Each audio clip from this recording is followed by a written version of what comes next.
नमस्कार। कहानी कलश में आपका हार्दिक अभिनंदन है। आज मैं कक्षा 10वीं के लिए पतझड़ में टूटी पत्तियां पाठ लेकर आया हूं और इस पाठ में 2 निबंध हैं।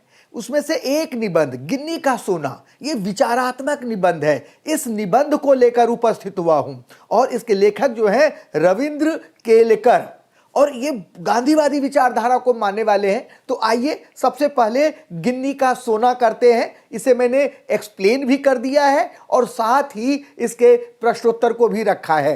तो सबसे पहले हम गिन्नी का सोना करते हैं, उसके बाद इसके प्रश्नोत्तर को करेंगे। पाठ प्रवेश करते हैं। पाठ प्रवेश बहुत महत्वपूर्ण है क्योंकि पाठ को समझने का एक तरह से उसको समझने में कुंजी का काम है।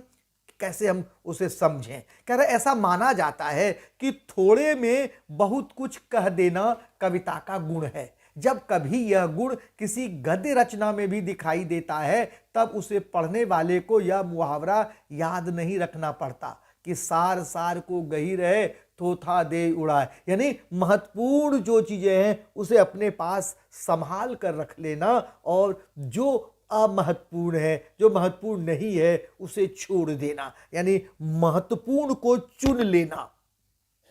सरल लिखना, थोड़े शब्दों में लिखना ज्यादा कठिन काम है, फिर भी यह काम होता रहा है। सूक्ति कथाएं, आगम कथाएं, जातक कथाएं, पंचतंत्र की कहानियां उसी लेखन के प्रमाण हैं।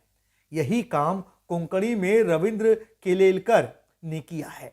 प्रस्तुत पाठ के प्रसंग पढ़ने वालों से थोड़ा कहा बहुत समझना की मांग करते हैं। ये प्रसंग महज पढ़ने गुनने की नहीं, एक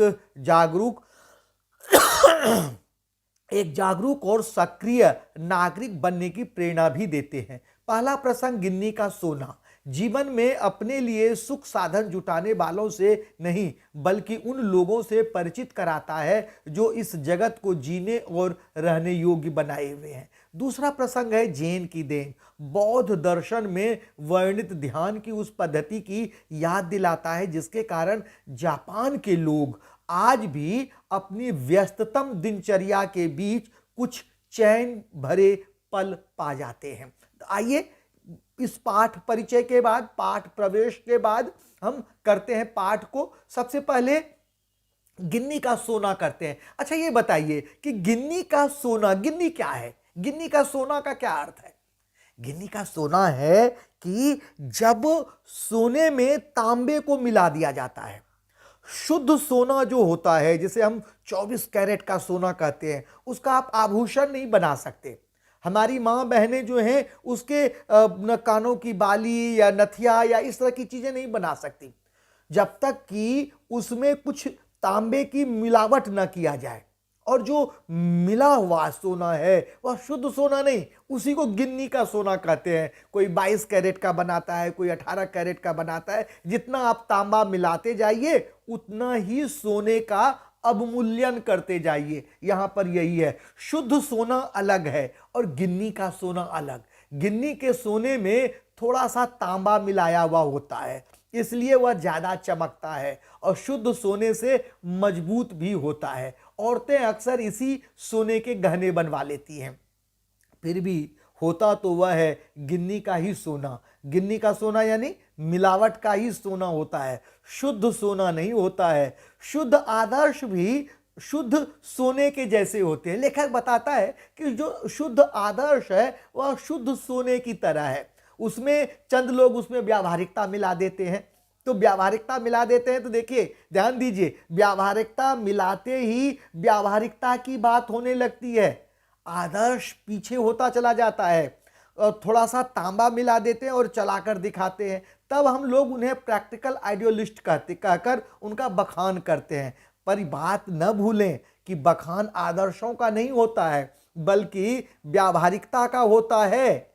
और जब व्यावहारिकता का बखान होने लगता है तब प्रैक्टिकल आइडियोलिस्टों के जीवन से आदर्श पीछे हटने लगता है। उनकी व्यावहारिकता सूझबूझ का ही ज्यादा मखान होता है और वही आगे रहता है। सोना पीछे रहकर तांबा ही आगे आ जाता है। अब देखिए यहां पर क्या बात है, यहां पर बात यह है कि सोने में अगर हम तांबा मिलाते हैं तो क्या करते हैं, सोने का अवमूल्यन कर देते हैं, सोने की कीमत कम कर देते हैं, और आदर्श में जब हम व्यावहारिकता को मिला देते हैं तो आदर्श को कम कर देते हैं। और अगर हम तांबे में सोने को मिला दें तो क्या होगा? तांबे का मूल्य बढ़ जाएगा। एक में हम सोने में तांबे को मिलाकर एक को हम कम कर रहे हैं, जबकि तांबे में सोना मिलाकर हम तांबे के मूल्य को ऊपर उठा रहे हैं। उसी तरह से आदर्श में व्यावहारिकता को मिला देंगे तो आदर्श को हम कम कर रहे हैं, और व्यावहारिकता में अगर आदर्श को मिला दें तो हम व्यावहारिकता को ऊपर उठा रहे हैं। गांधी जी यही तो करते थे। गांधी जी के बारे में कहा जाता है कि उनके बारे में कहा जाता है कि वे प्रैक्टिकल आइडियलिस्ट थे, बिल्कुल थे। लेकिन वो क्या करते थे? अंतर क्या था? अंतर ये था कि गांधी जी व्यावहारिकता में आदर्श को मिलाते थे, आदर्श को कभी व्यावहारिकता के स्तर पर नहीं लाते थे, व्यावहारिकता को आदर्श की ऊंचाई पर ले जाते थे। अर्थात जो भी बात मैंने कही पहले कि तांबे में सोने को मिलाकर तांबे का मूल्य बढ़ा देना, उसी तरह से व्यावहारिकता में आदर्श को मिलाकर व्यावहारिकता को आदर्श की ऊंचाई तक ले जाना। और इस तरह से गांधी जी महान अपने आदर्श को चला पाए। तो ये है, चंद लोग कहते हैं कि गांधी जी प्रैक्टिकल आइडियलिस्ट थे, व्यावहारिकता को पहचानते थे, उसकी कीमत जानते थे, इसलिए वे अपने विलक्षण आदर्श चला सके, वरना हवा में ही उड़ते रहते, देश उनके पीछे न जाता। बिल्कुल सही है, गांधी जी ने यही कहा था, व्यावहारिकता को आदर्श की ऊंचाई पर ले गए थे। इसलिए हम देखते हैं उनके जीवन में जो व्यावहारिक पक्ष होता है वह भी हमें आदर्श से लबालब भरा हुआ दिखाई देता है, वह भी हमें आदर्श लगता है। यही कारण है कि व्यावहारिकता को नीचे उन्होंने नहीं गिराया।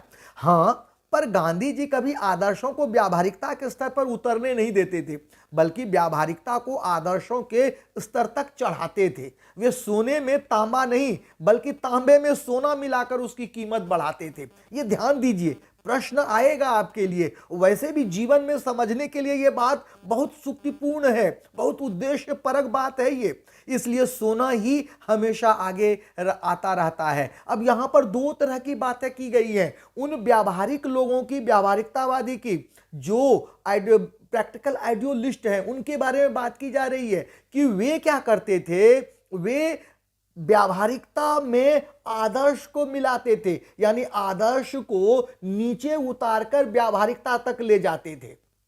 एक, जबकि गांधी जी क्या करते थे, व्यावहारिकता को आदर्श की ऊंचाई तक ले जाते थे और आदर्श में व्यावहारिकता को मिलाते थे, यानी कि व्यावहारिकता भी उसी आदर्श की ऊंचाई तक पहुंच जाता था। ये दोनों में अंतर है, यही खास अंतर है। इसलिए गांधी जी महान बन पाए, इसलिए सोना ही हमेशा आगे रहता उनके यहां, इसलिए आदर्श ही आगे रहा, क्योंकि व्यावहारिकता को भी आदर्श की ऊंचाई पर पहुंचा दिया। और इसीलिए व्यावहारवादी लोग हमेशा सजग रहते हैं, लाभ हानि का हिसाब लगाकर ही कदम उठाते हैं, वे जीवन में सफल होते हैं, अन्यों से आगे भी जाते हैं। व्यावहारिक लोग सफल होते हैं, अन्य लोगों से भी आगे जाते हैं, लेकिन क्या समाज के लिए कुछ ठोस काम कर जाते हैं? नहीं, समाज के लिए नहीं दे पाते। समाज को तो हमेशा से आदर्शवादी लोगों ने ही दिया है। जो हमारे जो शाश्वत मूल्य हैं, शाश्वत मूल्य क्या है, जो सत्य, अहिंसा, ये जो हमारे शाश्वत मूल्य हैं, ये शाश्वत मूल्य आदर्शवादी ही दे सकता है।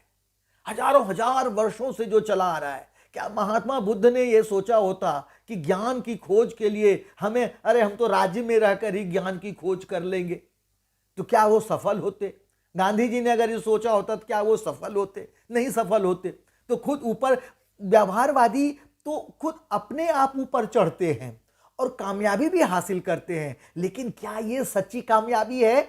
सच्ची कामयाबी तो वह है जो खुद भी आगे बढ़े और दूसरों को भी अपने साथ लेकर चले, खुद ऊपर चढ़ें और अपने साथ दूसरों को भी ऊपर ले चलें। यही महत्व की बात है। यह काम तो हमेशा आदर्शवादी लोगों ने ही किया है। समाज के पास अगर शाश्वत मूल्यों जैसा कुछ है, ये तो वह आदर्शवादी लोगों के दिया हुआ है। व्यवहारवादी लोगों ने तो समाज को गिराया ही है, उसने तो अपने स्वार्थ के लिए ही जो काम किया है, लेकिन आदर्शवादी ने अपने साथ साथ दूसरों को भी ऊपर उठाने का काम किया है। ये हुआ, ये है हमारा गिन्नी का सोना।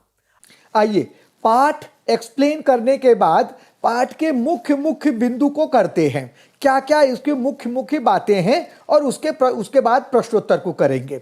शुद्ध आदर्शों का स्वरूप। शुद्ध सोने में तांबा मिलाने पर गिन्नी का सोना बनता है। यह अधिक चमकीला और मजबूत होता है।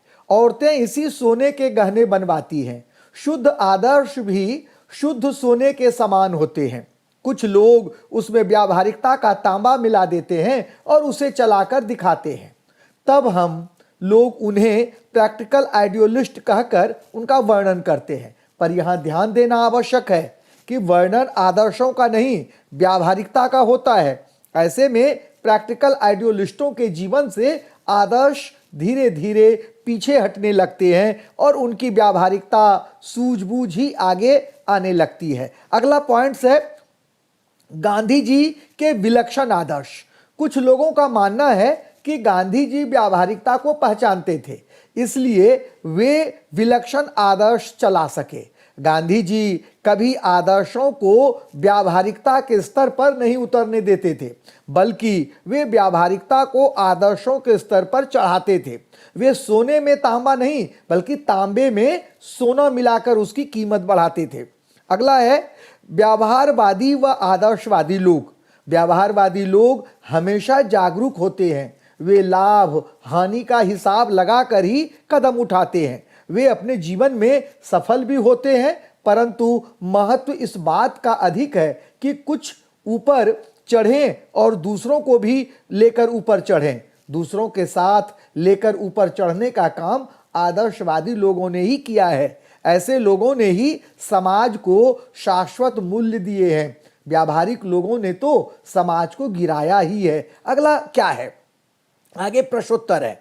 ये पॉइंट्स दर पॉइंट समझने के बाद इसमें कॉम्पिटेंसी आधारित जो प्रश्न है किस तरह के बनते हैं उसे करते हैं। समाज के पास अगर शाश्वत मूल्यों जैसा कुछ है तो वह आदर्शवादी लोगों का ही दिया हुआ है। इस कथन के माध्यम से लेखक क्या कहना चाहता है, स्पष्ट कीजिए। उत्तर, व्यवहारवादी या प्रैक्टिकल लोग हमेशा सजग रहते हैं। वे हर काम में हिसाब लगाकर आगे बढ़ते हैं, लाभ हानि के आधार पर ही कदम उठाते हैं। ऐसे लोग जीवन में सफल होते हैं और उनकी भौतिक उपलब्धियों का स्तर अन्य लोगों से ऊपर उठ जाता है। लेकिन जीवन में ऐसे लोगों को स्थायी महत्व नहीं मिलता। महत्व उन लोगों को मिलता है जो अपने साथ दूसरों को भी ऊपर ले जाते हैं। ऐसा काम हमेशा आदर्शवादी लोगों ने ही किया है। वस्तुतः समाज के सभी शाश्वत मूल्य जिन पर हम गर्व कर सकते हैं आदर्शवादियों की ही देन है। अगला प्रश्न है, प्रैक्टिकल आइडियोलिस्ट से क्या अभिप्राय है। गांधी जी प्रैक्टिकल आइडियोलिस्ट थे, कैसे? कुछ लोगों का मानना है कि गांधी जी व्यावहारिकता को अच्छी तरह पहचानते थे, जीवन में उसकी महत्ता से भी परिचित थे। इसी आधार पर उन्होंने विलक्षण आदर्शों को अपने जीवन में, अपने कार्यों में स्थान भी दिया। यदि वे ऐसा न करते तो पूरे देश को अपने साथ लेकर वे नहीं चल पाते। परंतु यह भी सत्य है कि उन्होंने कभी भी व्यावहारिकता को अपने आदर्श पर या अपने आदर्शों पर हावी नहीं होने दिया। गांधी जी कभी आदर्शों को व्यावहारिकता के स्तर पर उतरने नहीं देते थे, बल्कि व्यावहारिकता को आदर्शों के स्तर तक चढ़ाते थे। वे सोने में तांबा नहीं, बल्कि तांबे में सोना मिलाकर उसकी कीमत बढ़ाते थे। अगला प्रश्न है, शुद्ध सोने के या शुद्ध सोने में तांबे की मिलावट या तांबे में सोना, गांधी जी के आदर्श और व्यवहार के संदर्भ में यह बात किस तरह झलकती है, स्पष्ट कीजिए। उत्तर है, गांधी जी प्रैक्टिकल आइडियोलिस्ट थे, यानी व्यावहारिक आदर्शवादी। वे आदर्शों को व्यावहारिकता के स्तर तक उतरने नहीं देते थे। वे शुद्ध सोने में तांबा नहीं, बल्कि तांबे में सोना मिलाकर उसकी कीमत बढ़ाते थे, जिससे सोना ही हमेशा आगे रहता। गांधी जी राजनीति में आदर्श तथा व्यावहारिकता के इस प्रयोग को दोहराते रहते थे। आदर्शवादी मूल्यों की सुरक्षा के लिए वे व्यावहारिकता को आदर्श की ऊंचाई तक ले जाते थे, किंतु आदर्शों को नीचे नहीं आने देते थे। अगला प्रश्न है, शाश्वत मूल्य से आप क्या समझते हैं? गिन्नी का सोना पाठ के आधार पर बताइए कि वर्तमान समय में इन मूल्यों की क्या प्रासंगिकता है। जीवन में ऐसे अनेक मूल्य हैं जो शाश्वत हैं। सत्य, अहिंसा, प्रेम, त्याग, परोपकार, बंधुत्व इत्यादि समाज के शाश्वत मूल्य हैं। ये इन मूल्यों ने आदर्श समाज की स्थापना की है। विभिन्न समयों में अनेक महापुरुषों ने इन मूल्यों के साथ समाज के सामने आदर्श स्थितियों को रखा है। वर्तमान समय में भी ऐसे मूल्यों की प्रासंगिकता बनी हुई है। इन मूल्यों में गिरावट के कारण समाज का नैतिक पतन हुआ है। वर्तमान समय में इन शाश्वत मूल्यों की आवश्यकता और भी अधिक बढ़ गई है। आदर्श की स्थापना के लिए इन मूल्यों का उत्थान तथा पुनर्स्थापना आवश्यक है। आगे देखिए, अगला प्रश्न क्या है? गांधी जी ने कैसे सत्य और अहिंसा को अपना हथियार बनाया? गिन्नी का सोना पाठ के आधार पर लिखिए। कह रहे, गिन्नी का सोना पाठ के अनुसार गांधी जी कभी आदर्शों को व्यावहारिकता के स्तर पर उतरने नहीं देते थे, बल्कि व्यावहारिकता को आदर्शों के स्तर पर चढ़ाते थे। वे सोने में तांबा मिलाकर उनकी कीमत नहीं घटाते थे, वरन तांबे में सोना मिलाकर तांबे की कीमत बढ़ाते थे। इसका सबसे अच्छा उदाहरण यह है कि उन्होंने सत्य और अहिंसा जैसे जीवन मूल्यों को अपना हथियार बनाया। सत्य और अहिंसा रूपी हथियारों को लेकर ही उन्होंने भारतीय स्वतंत्रता जैसे कठिन लक्ष्य की प्राप्ति को संभव कर दिखाया। अगला है कि व्यवहारवादी मनुष्य तथा आदर्शवादी मनुष्य की विचारधाराओं का अंतर स्पष्ट कीजिए। देखिए, समाज में मनुष्य के दो रूप सामने आते हैं, एक व्यवहारवादी और दूसरा आदर्शवादी। व्यवहारवादी लोग हमेशा सतर्क रहते हैं, लाभ हानि का हिसाब लगाकर ही कदम उठाते हैं। वे जीवन में सफल होते हैं, दूसरों से आगे भी जाते हैं, परंतु यह व्यवहार केवल अपने लिए लाभकारी होता है, संपूर्ण समाज के लिए नहीं। जबकि आदर्शवादी लोग सदैव ऊपर चढ़ते हैं, परंतु अकेले नहीं, बल्कि दूसरों को भी हाथ या साथ में लेकर, दूसरों के साथ हाथ मिलाकर आगे बढ़ते हैं या दूसरों को साथ लेकर आगे जाते हैं। उनका प्रत्येक कार्य समाज के हित में होता है। समाज के पास यदि शाश्वत मूल्यों जैसा कुछ है तो वह आदर्शवादी लोगों की ही देन है। व्यवहारवादी लोगों ने तो समाज को गिराया ही है। देखिए, आगे एक प्रश्न है कि आदर्शवादी बनकर ही मानव जीवन को सार्थक किया जा सकता है। यह कथन कहां तक तर्क संगत है? अपने विचार व्यक्त कीजिए। तो क्या कह रहा है? उत्तर इस प्रकार होगा कि मनुष्य एक सामाजिक प्राणी है। न तो वह समाज के बिना रह सकता है और न ही उसके बिना समाज का कोई अस्तित्व है, परंतु अच्छे समाज का निर्माण आदर्शवादी लोग ही कर सकते हैं। समाज में दो प्रकार के लोगों की अहम भूमिका होती है, एक आदर्शवादी और दूसरे व्यवहारवादी। आदर्शवादी लोग वे होते हैं जो केवल समाज हित के विषय में सोचते हैं, और व्यवहारवादी वे लोग होते हैं जो पहले स्वयं की हानि लाभ सोचते हैं और उसके बाद आदर्शवादी लोग भी व्यावहारिकता का प्रयोग करते हैं, परंतु उनकी व्यावहारिकता कभी आदर्शों पर हावी नहीं होती। उनके लिए उनके आदर्श ही उनकी धरोहर हैं। समाज में नैतिकता तथा शाश्वत मूल्य ऐसे ही लोगों की देन है। वास्तव में स्वयं को आदर्शवादी बनाकर हम मानव जीवन को सार्थक कर सकते हैं। ये प्रश्नोत्तर करने के बाद इसमें हमने कॉम्पिटेंसी आधारित प्रश्न रखने की कोशिश की है। इससे कॉम्पिटेंसी आधारित प्रश्न ही पूछे जाने चाहिए, लेकिन कुछ भी पूछा जा सकता है बोर्ड की परीक्षा में। लेकिन अगर आपने एक्सप्लेन जो हमने किया है उसे भी ध्यान से पढ़ा सुना है और पढ़ा भी है और कॉम्पिटेंसी आधारित प्रश्न को उसके उत्तर को देखा है, तो मुझे लगता है कि बहुविकल्पीय प्रश्नों के उत्तर देना आपके लिए बहुत ही आसान हो जाएगा। इसके लिए कहते हैं ना कि बाएं हाथ का काम हो जाएगा, तो बिल्कुल बाएं हाथ का काम हो जाएगा। और मैं अपनी वाणी को यहीं पर विराम देता हूं और आपसे एक रिक्वेस्ट करते हुए मैं विदा होता हूं कि मेरे वीडियो को लाइक, सब्सक्राइब और शेयर अपने दोस्तों के साथ कीजिए। आपके अच्छे नंबर आएंगे, आपके दोस्तों के भी अच्छे नंबर आने चाहिए, जिससे कि आप कॉलर ऊंचा करके कह सकते हैं कि यस, ये मेरा दोस्त है और इसके भी हिंदी के अच्छे नंबर आए हैं। मनोज सर का वीडियो इन्होंने देखा था, मैंने भी देखा है और हमारे अच्छे अंक आए हैं। तो मैं अपनी वाणी को यहीं पर विराम देता हूं। बहुत बहुत धन्यवाद।